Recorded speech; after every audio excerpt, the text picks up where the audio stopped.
Okay, I wanted to share something with you real quick. Something that just touched my heart in such a profound way. This last week, I was blessed to be able to officiate over my brother's services.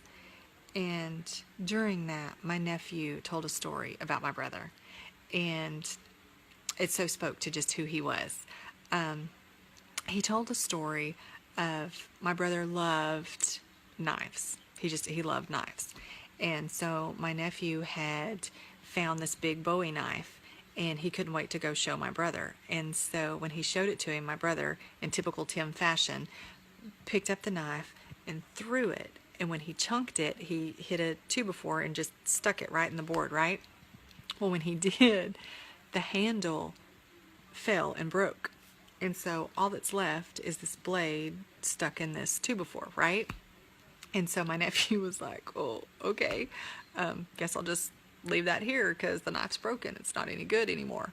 And of course, my brother laughed and he says, I could make a better handle than that with liquid nail. And so, of course, my nephew went on about his business, left, and of course left the knife because it's broke. It's not worth anything. It's not any good anymore, right? It's broke. Well, the next time he sees my brother, Tim brings out this knife, the same knife that he had taken and chunked in the 2x4 and the handle broke. But my nephew said the only thing different was now this knife had the most amazing handle he had ever seen. My brother had made a handle out of liquid nail. And he said it was sculpted and it had just designs in it. And he said it was truly the best knife he'd ever seen. And it was just gorgeous. And it was his most prized possession now. So as I was thinking about that, first of all, that was typical Tim fashion. I mean, he could take something, and that's who he was. He loved unconditional. He loved everybody. He loved anybody and everybody. Didn't care who you were, where you were from, what you'd done. He loved you. And he made you feel loved. That's just who he was. And he loved deep. And I thought about that knife. And I thought about people. And I thought about broken people. Because let's be real. Sometimes the world's not very nice to broken people. Let's be real. Sometimes the church isn't very nice to broken people. And sometimes people who are broken get thrown away and get tossed out because no one knows how to deal with them.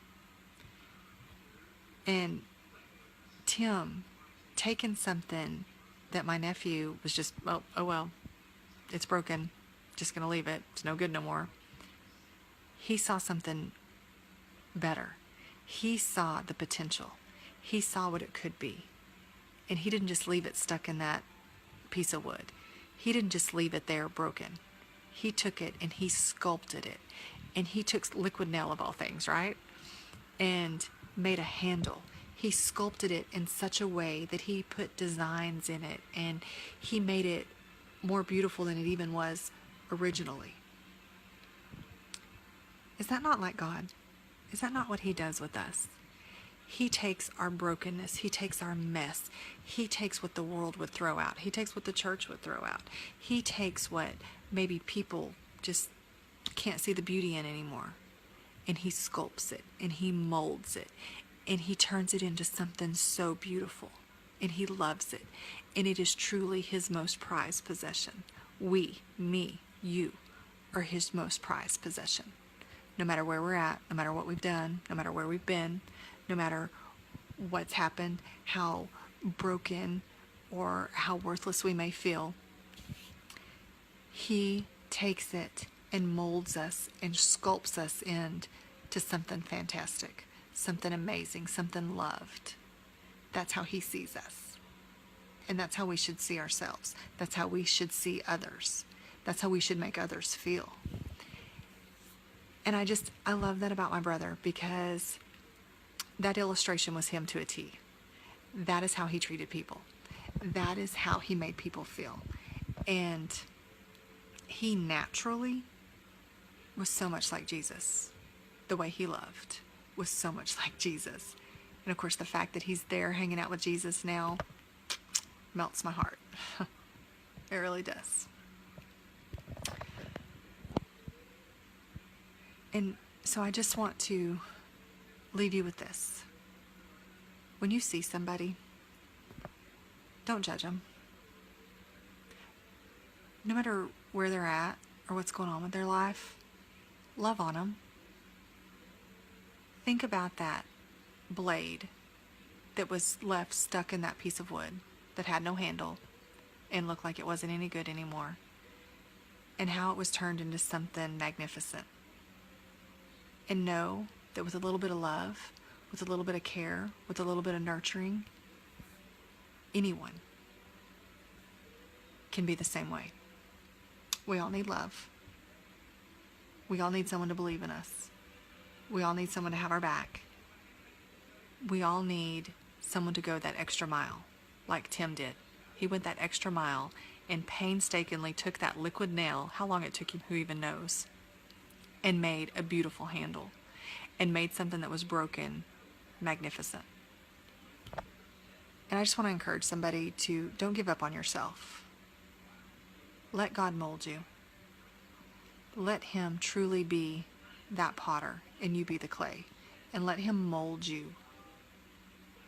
And all those rough edges, and trust me, this is from someone who was nothing but rough edges.